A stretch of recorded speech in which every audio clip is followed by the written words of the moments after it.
house filled with billion-dollar art is still a tomb if the person you love treats you like a statue. Zaraya Kwon realized this chilling truth as she fastened the heavy clasp of her diamond necklace, the cold stones resting against her skin like an icy promise. Watching her reflection in the vanity mirror, the woman staring back looked like a sapphire set in stone. Her voluminous curls were a dark halo around a face sculpted by tension, her eyes shadowed with a smoke that matched the smoldering resentment in her heart. The royal blue silk of her gown clung to her like a second skin, the plunging neckline a deliberate strike against the month-long famine of her husband's touch. Blue, the color of depth, of ice, of the calm before a storm. Kwon Tae-hyun hadn't looked at her properly in 30 days. She had counted every single one. Their glass-walled skyscraper had become a mausoleum of unspoken words, each room echoing with the heavy weight of the conversations they were no longer having. He had retreated into a shell of professional courtesy since the night of the gala, perfecting the art of existing in the same space as if she were a ghost. Breakfast was a solitary affair while he was already at the office. Late nights stretched past midnight as he avoided their shared bed. Messages were delivered through his assistant with a cold politeness that felt like a blade to the heart. It was a kind of courtesy you'd extend to a stranger in a crowded elevator, and it was driving her to the brink of insanity. Tonight, however, the silence would break. The charity auction had been circled on her calendar for weeks, a reminder of a life where she was more than just a trophy kept under glass. Hello, family. Before we continue, I would like to know where you are watching from. Drop it in the comments and also subscribe to this channel. Now let's go back into the story. Zaraya stood, her heels clicking against the marble with the precision of a soldier's march as she descended toward the foyer. She could feel him before she saw him, the weight of his gaze, heavy as a physical touch, pinning her to the grand staircase. Tae-hyun stood in the shadow of his study, arms crossed, his tailored black suit unable to hide the dangerous ink of a dragon's tail creeping up the side of his neck. "Take off that dress," he said, his voice cutting through the 30-day silence like a serrated blade. It was low, dangerous, and edged with a feral possessiveness she hadn't felt in a lifetime. "You're not leaving this house tonight." Zaraya paused, her hand already gripping the ornate door handle, her body angled away but her heart hammering against her ribs like it was trying to escape. "Or what, Tae-hyun?" she challenged, meeting his intense stare without flinching. "Will you go back to pretending I'm a ghost, because I'm tired of haunting this palace alone?" The silence in the penthouse was a physical weight, a thick blanket of unspoken words that had stifled the air for 30 long days. Zaraya's heels clicked sharply against the white marble of the foyer, the sound echoing upward like a rhythmic challenge to the man she knew was watching. She didn't turn back. She didn't hesitate. Her focus was entirely on the heavy, gold filigreed handle of the front door, the only thing standing between her and a night where she could finally breathe again. Her fingers were inches from the cool metal when the temperature in the room seemed to drop. The shadow in the periphery of her vision shifted, and suddenly, the doorway to the study was no longer empty. Kwon Tae-hyun stood there, silhouetted against the dim amber glow of his office. He didn't move toward her, yet his presence filled the entire foyer, a dark, immovable force that made the expansive room feel suddenly small. His arms were crossed over his chest, the fabric of his tailored black suit straining slightly against his shoulders. He looked every bit the high-powered executive, but the mask was slipping. Above the crisp white line of his collar, the black ink of his dragon tattoo seemed to come alive. As he ground his teeth, the muscles in his jaw corded and flexed, making the dragon's tail pulse against his throat. It was a silent warning, a visual manifestation of the simmering fury he had kept under lock and key for a month. "Where do you think you're going, Zaraya?" His voice didn't rise, but it carried a lethal, serrated edge that cut through the stillness. It wasn't the voice of the businessman who had spent the last 4 weeks sending her messages through an assistant. It was the voice of the man who ruled Gwangju from the shadows. Zaraya's hand froze just a breath away from the handle. She took a slow, deliberate breath, feeling the royal blue silk of her dress stretch against her skin. She forced herself to turn, her voluminous curls shifting over her shoulders, her diamond earrings dancing in the prismatic light of the chandelier. She refused to look like a girl caught doing something wrong. She wanted him to see a woman who was done waiting. "I told your secretary," she replied, her tone deceptively light, though her heart was hammering against her ribs like a trapped bird. The charity auction. I'm already late, T. Hyun. His steady gaze dropped, tracing the plunging neckline of her gown with a dark, starving intensity that made her skin flush. The blank face he had perfected over the last 30 days was gone, replaced by a raw, feral possessiveness that he could no longer hide. He looked at her as if he wanted to devour her and destroy her all at once. "You're not going anywhere in that dress," he stated. It wasn't a request. It was a decree issued with the absolute authority of a king reclaiming his territory. Zaraya tilted her chin, her eyes flashing with a smoke-filled defiance. "You don't get to have an opinion on what I wear, T. Hyun. You lost that right somewhere around week 2 of your silent treatment. Move aside." She turned back to the door, her fingers finally closing around the ornate handle. But before she could pull, she heard the heavy, decisive thud of his footsteps. The air behind her surged with heat, and suddenly his shadow fell over her, pinning her against the door without even touching her. The scent of his expensive cologne and cold tobacco enveloped her, a sensory cage that was far more effective than any lock. "I said," he rasped, leaning down until his breath stirred the curls at the nape of her neck, "that you aren't leaving. Not tonight, not ever looking like that." The 30-day war was over. The ceasefire had ended. And as Zaraya felt the sheer, magnetic power of his proximity, she knew that the foyer had just become the front line of a battle she wasn't sure she wanted to win. Zaraya didn't flinch. She leaned back against the cool wood of the door, the ornate handle pressing into her lower back, and met his stormy gaze with a slow, provocative blink. Up close, the intensity of him was nearly suffocating. T. Hyun wasn't just a husband standing in her way. He was the Gwangju Syndicate's apex predator, and for the first time in 30 days, his focus was entirely, dangerously on her. "Funny," she whispered, her voice smooth and dripping with a honeyed sarcasm that masked her trembling nerves. "I didn't realize you still had a voice, T. Hyun. Based on the last month, I assumed you delegated all verbal communication to your secretary. Should I call Mr. Park and ask him if he's authorized this conversation?"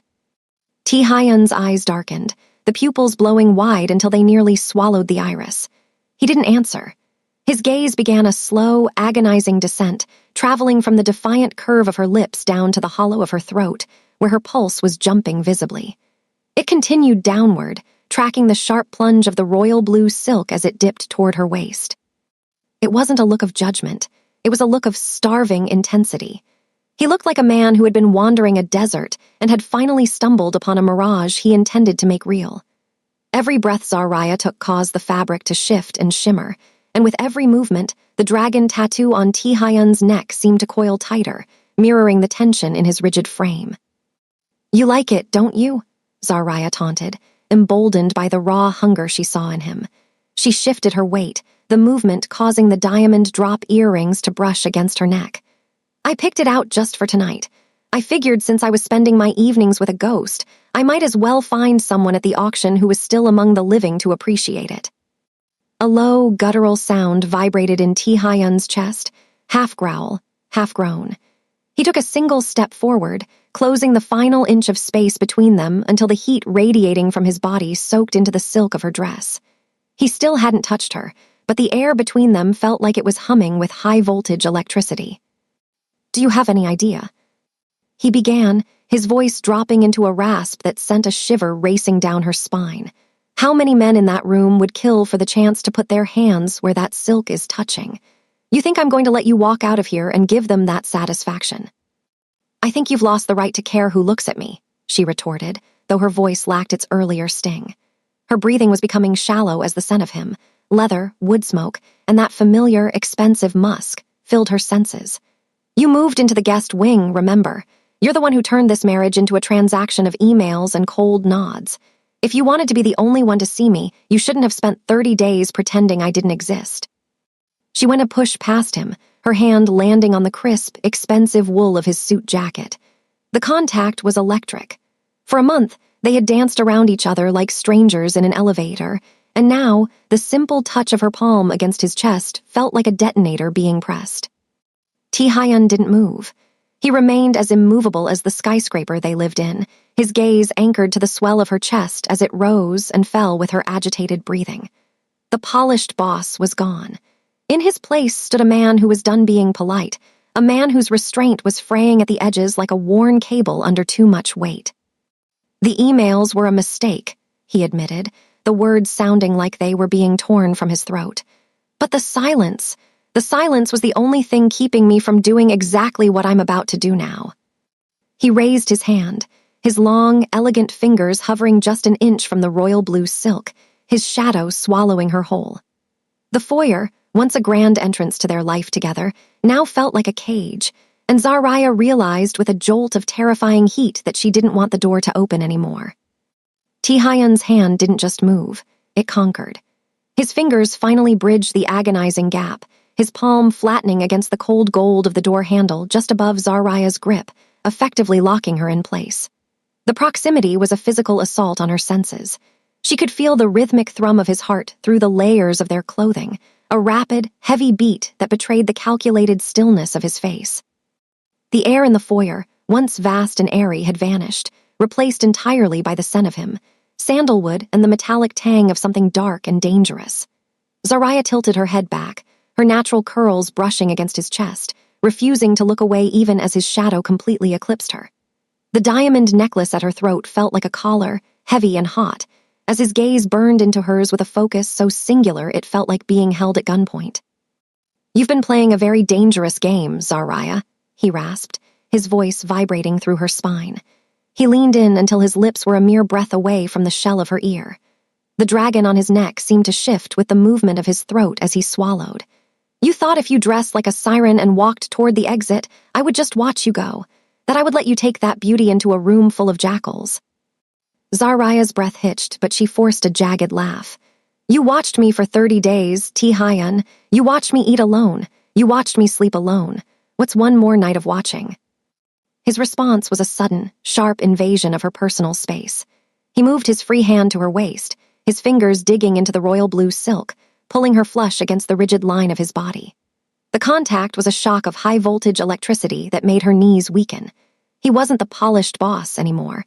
He was a man who had reached his breaking point, the careful discipline of the Kwon lineage finally snapping under the weight of a month's worth of repressed desire and territorial fury.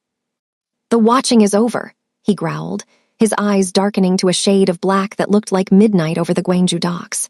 He looked down at the plunging neckline of her gown, his jaw cording so tightly she thought it might break. The hunger in his expression was raw, unedited, and terrifyingly honest.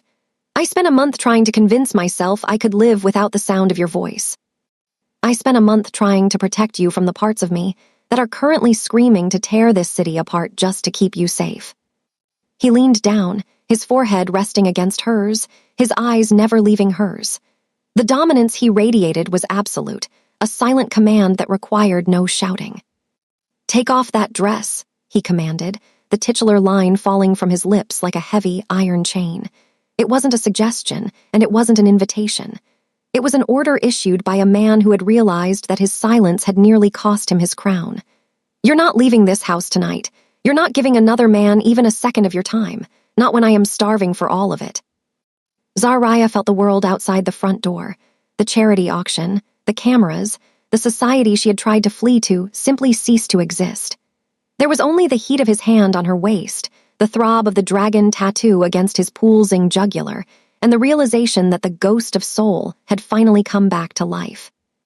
"And if I refuse?" she whispered, though her fingers were already loosening their grip on the door handle. Taehyun's grip tightened, his thumb tracing the curve of her hip through the expensive fabric.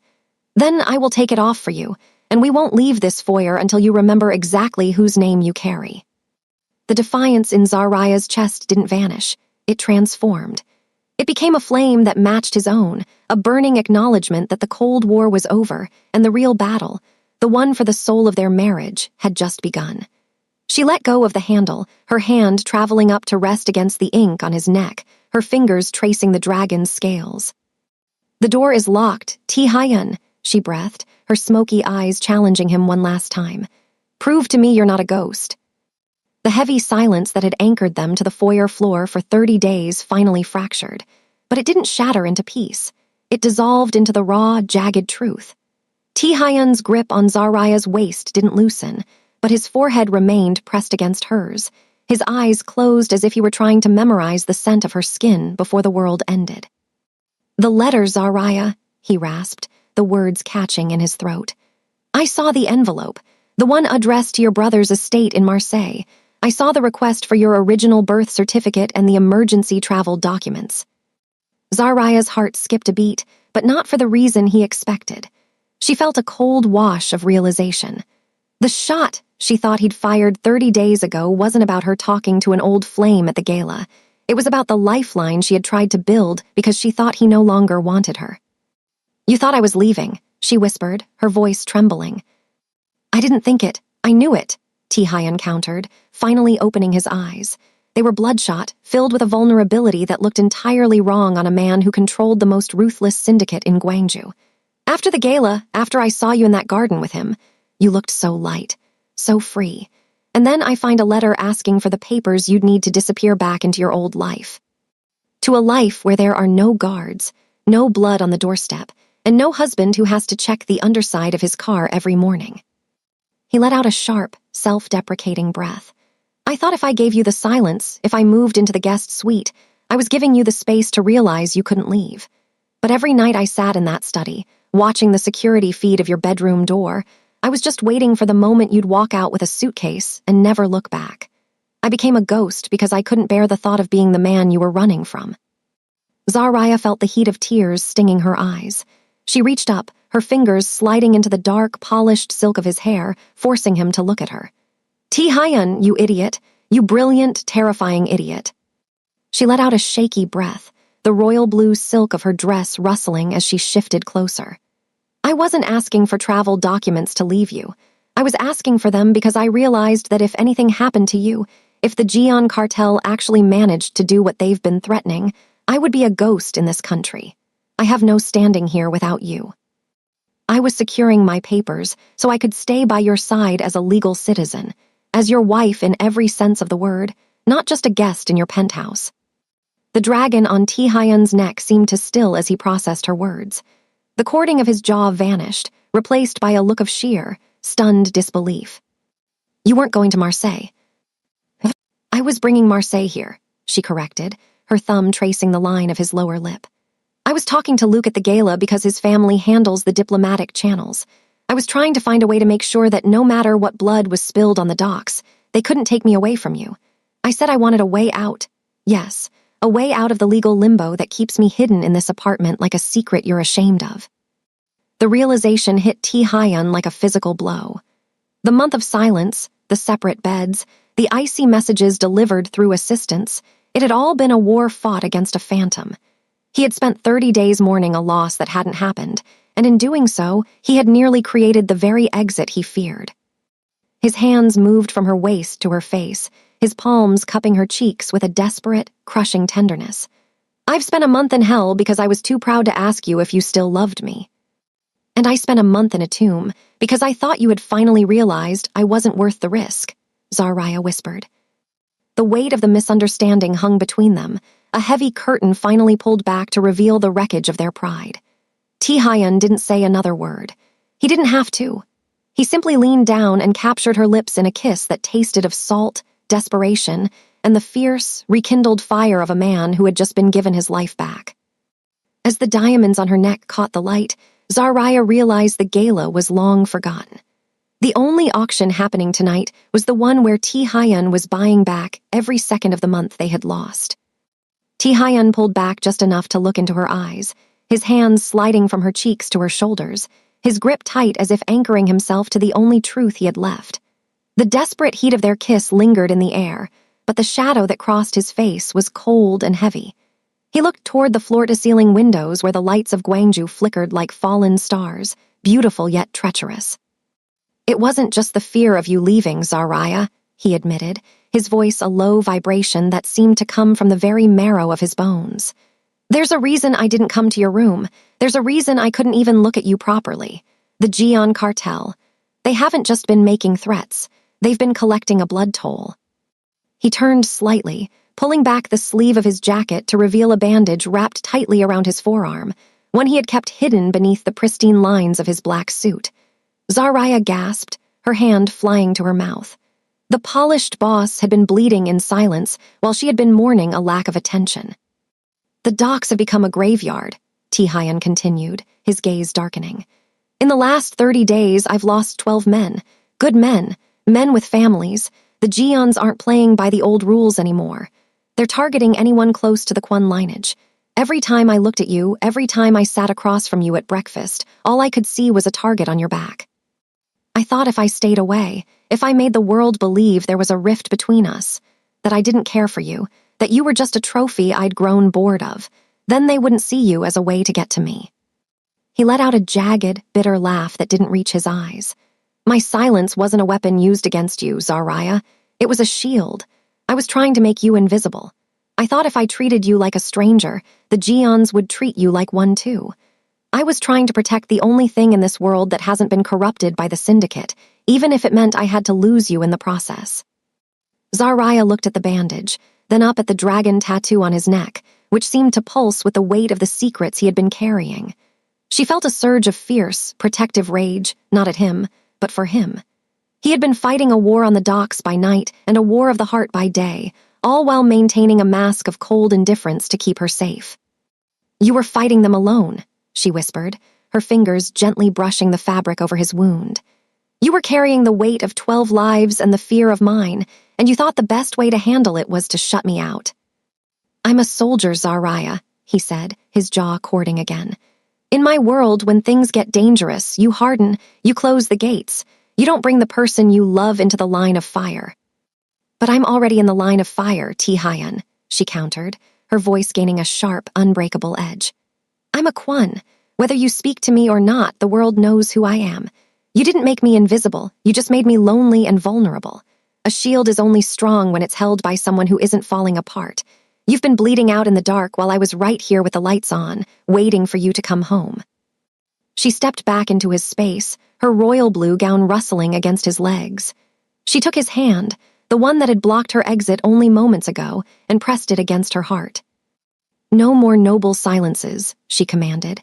The Geon cartel wants to take what's yours, then they have to deal with what's ours. I am not a secret to be kept, and I am not a prize to be protected. I am your wife. If there is a blood toll at the docks, I want to know about it. If there is a threat to our house, I want to see it coming. Tihayan looked at her, really looked at her, and for the first time in a month, the ghost of Soul saw the warrior he had married. The royal blue silk wasn't just a provocation anymore, it was armor. The Geons think they've found a weakness in my silence, he rasped, his eyes finally clearing of the fog of fear. They have no idea what they've unleashed by making me speak again. Zaraya stepped away from the door, the gold handle finally forgotten as she moved back into the center of the foyer. The royal blue silk of her gown trailed behind her like a regal wake, catching the light of the chandelier. She didn't look like a woman who had just been ordered to stay. She looked like a woman preparing for war.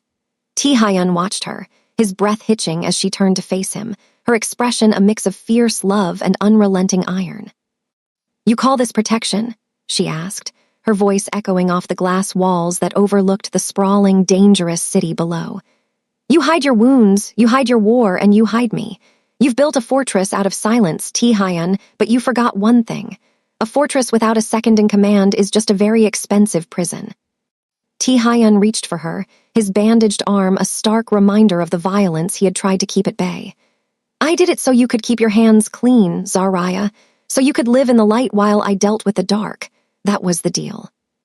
Then the deal is dead, she countered, closing the distance between them until she was close enough to see the silver flecks of exhaustion in his dark eyes.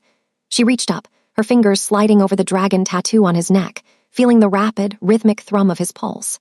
I didn't marry a businessman, Tihayan. I didn't marry a man who sells electronics or manages real estate. I married a king. I married the head of the Gwangju Syndicate, knowing exactly what kind of blood flows through your veins. She leaned in, her gaze pinning him with a clarity that made him recoil slightly. So stop treating me like a citizen. Stop treating me like a subject who needs to be shielded from the truth of the realm. If the Geon cartel is coming for the crown, they are coming for mine too. You think you're being noble by leaving me in the dark, but you're just leaving me unarmed. Tihayan's jaw tightened, his fingers twitching at his sides. The weight of his noble lie was finally crumbling under the sheer force of her will. For years, He had operated on the assumption that Zaraya was the one thing he had to keep pure, the one part of his life that remained untouched by the Gwangju underworld. He realized now that by doing so, he had made her a stranger in her own home. "The docks are a mess, Zaraya," he rasped, his voice cracking. "It's not just the 12 men, they've frozen our shipping routes. They're squeezing the life out of our logistics. If I don't break their hold by the end of the week, the other families will see it as a sign of weakness. They'll descend like vultures." "Then we break them," Zaraya said, her voice dropping into a low, lethal register that sent a different kind of shiver down Ti-Hyun's spine. "But we do it together. No more messages through Mr. Park, no more separate bedrooms, and definitely no more glass walls between us. I want to see the ledgers. I want to know who is on our payroll and who has been bought by the Geons. You have the muscle, Ti-Hyun, but you've been fighting this like a soldier. It's time you started fighting it like a dynasty." She reached for the lapels of his black suit, pulling him down until their foreheads touched.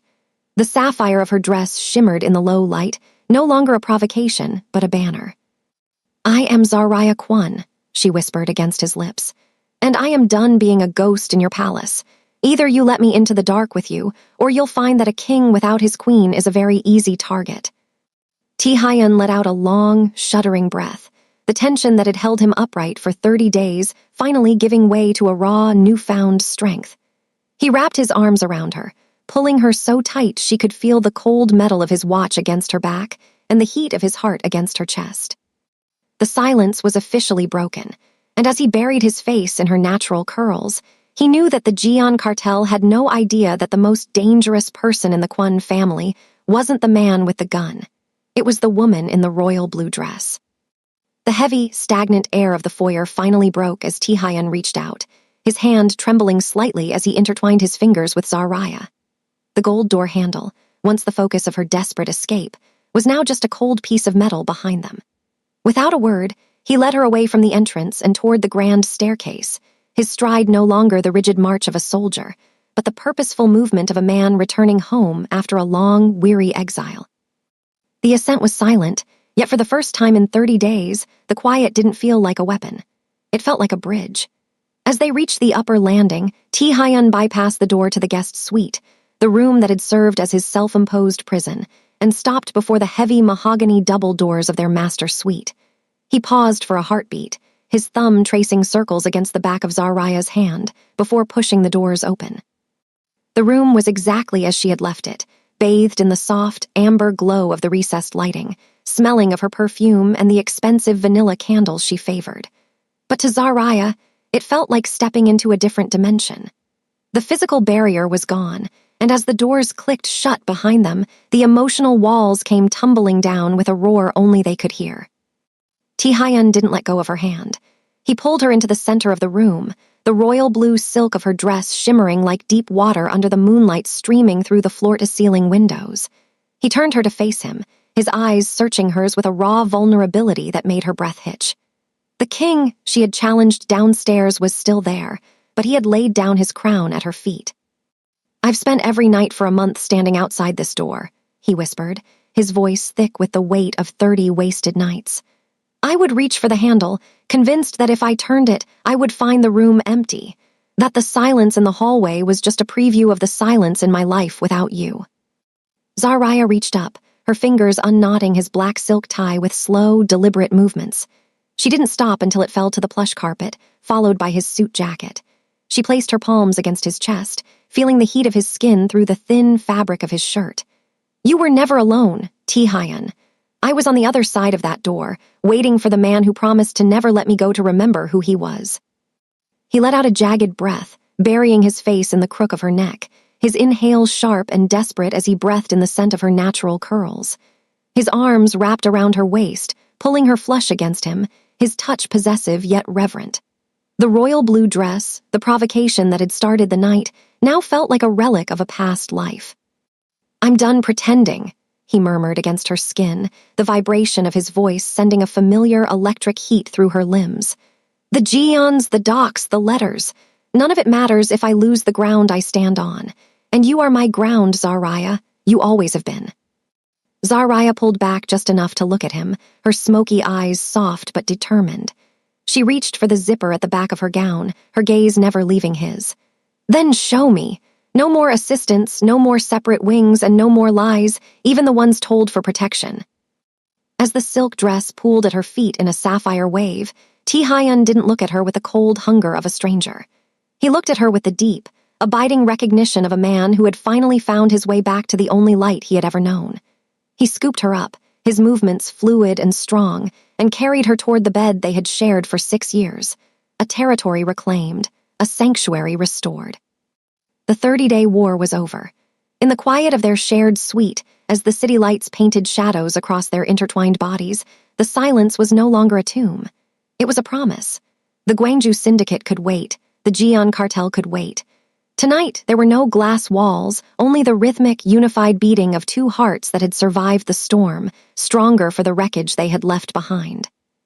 The morning sun bled through the floor-to-ceiling windows of the master suite, but the warmth in the room didn't come from the light. It came from the weight of Ti-hyun's arm draped over Zaraya's waist, a solid, grounding presence that hadn't been there for a month. The silence had been broken, but the war remained, and as Zaraya watched the dust motes dance in the light, she knew the king needed more than just a wife this morning. He needed a partner who wasn't afraid to get her hands dirty in the ink of the law. They didn't retreat to separate wings for breakfast. Instead, they sat at the small marble table in the suite's private lounge, a laptop and a stack of leather-bound ledgers sitting between their coffee cups. Ti-hyun had finally laid the cards on the table, showing her the stranglehold the Jian cartel had on their logistics. They weren't just using guns, they were using shell companies and maritime liens to freeze the Kwon shipping routes. They're smart, Ti-hyun admitted, his thumb tracing the dragon tattoo on his neck as he stared at a list of frozen assets. They've buried the ownership of these blockades in 3 different jurisdictions. My usual methods, the muscle, the bribes, they aren't working because I can't find a single throat to squeeze.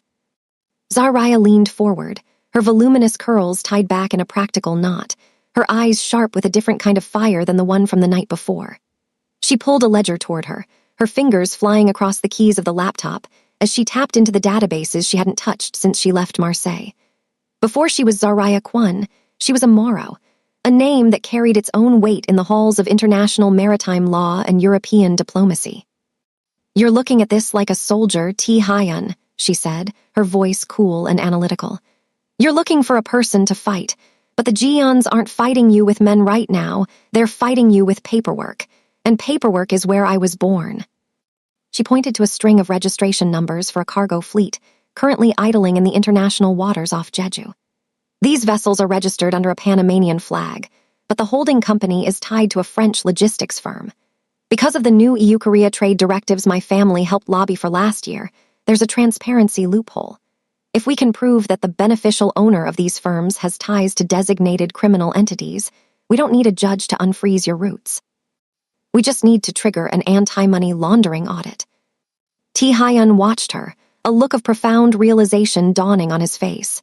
He had spent years trying to keep her away from the darkness, never realizing that her light, her education, her lineage, her sharp legal mind, was the very thing that could pierce through the Jian cartel's shadows.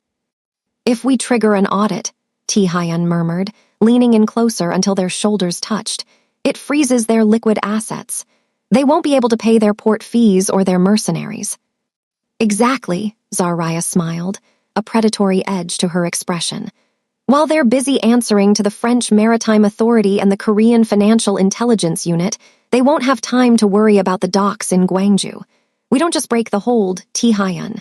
We bankrupt the strategy. The dragon on Ti-hyun's neck seemed to pulse with a dark satisfaction. He reached out, taking her hand, the same hand he had once tried to keep clean, and kissed her knuckles. I spent 6 years trying to make sure you never had to see this side of my life, and in one morning, you've done more damage to the Jians than my entire security detail did in a month. I told you, Zaraya whispered, leaning over to press a brief, firm kiss to his lips. Stop treating me like a citizen. I'm a Moro by blood and a Kwon by choice. Let's show the Jians what happens when you try to cage a queen. By the time the coffee was cold, the first set of digital files had been sent to Marseille. The glass walls of the penthouse no longer felt like a prison. They felt like an observation deck, and as Ti-hyun began making calls to his captains, Zaraya sat beside him, her legal briefs open and her resolve absolute. The The Gwangju Syndicate was no longer a one-man army. It was a dynasty, and for the first time in 30 days, the ghost of Seoul wasn't haunting the halls, he was planning a conquest. The grand hall of the Shilla was a sea of monochromatic suits and hushed, lethal whispers.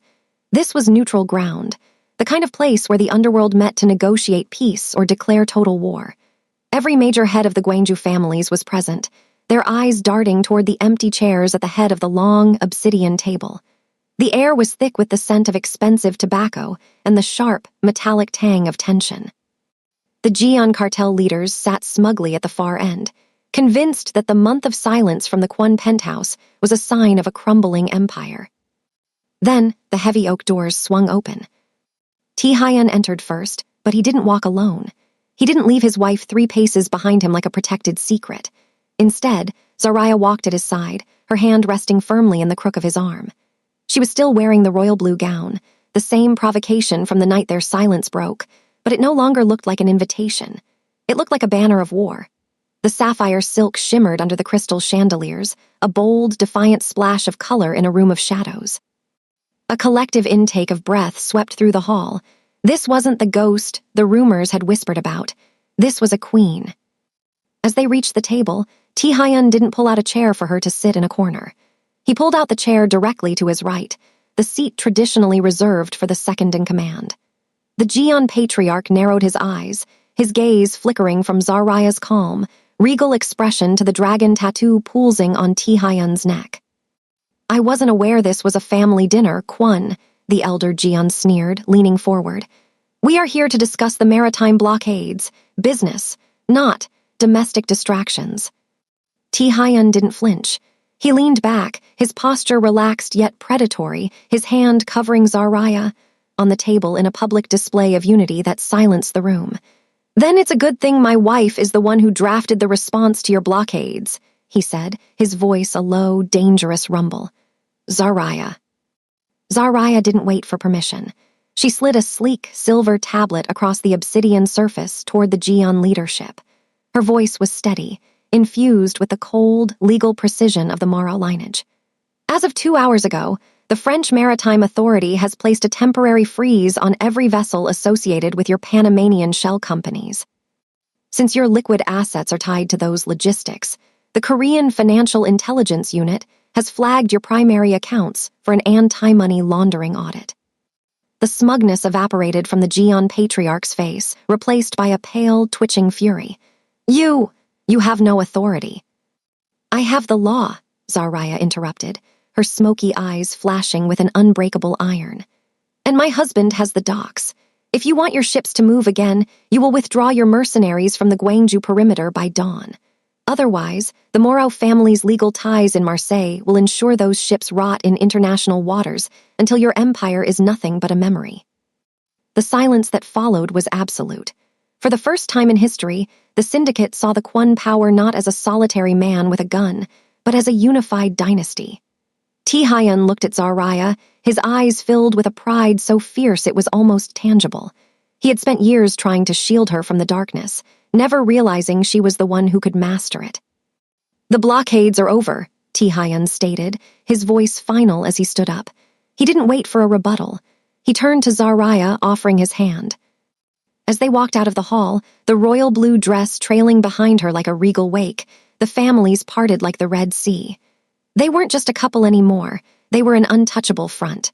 Outside, the night air was cool and crisp, the city lights of Gwangju sprawling before them like a conquered kingdom. Tae-hyun stopped her by the car, pulling her close one last time. He brushed a stray curl away from her face, his thumb lingering on the line of her jaw. "I told you that you weren't leaving the house tonight," he murmured, a shadow of a smile playing on his lips. "I didn't leave," Zariah whispered, leaning into his touch. "I just took my seat." As the car pulled away into the shimmering neon of the city, the ghost of Seoul was gone. In his place was a king who no longer fought in silence, and beside him sat the queen who had turned his gilded cage into a throne. They had survived the storm, not by hiding from it, but by becoming the storm itself.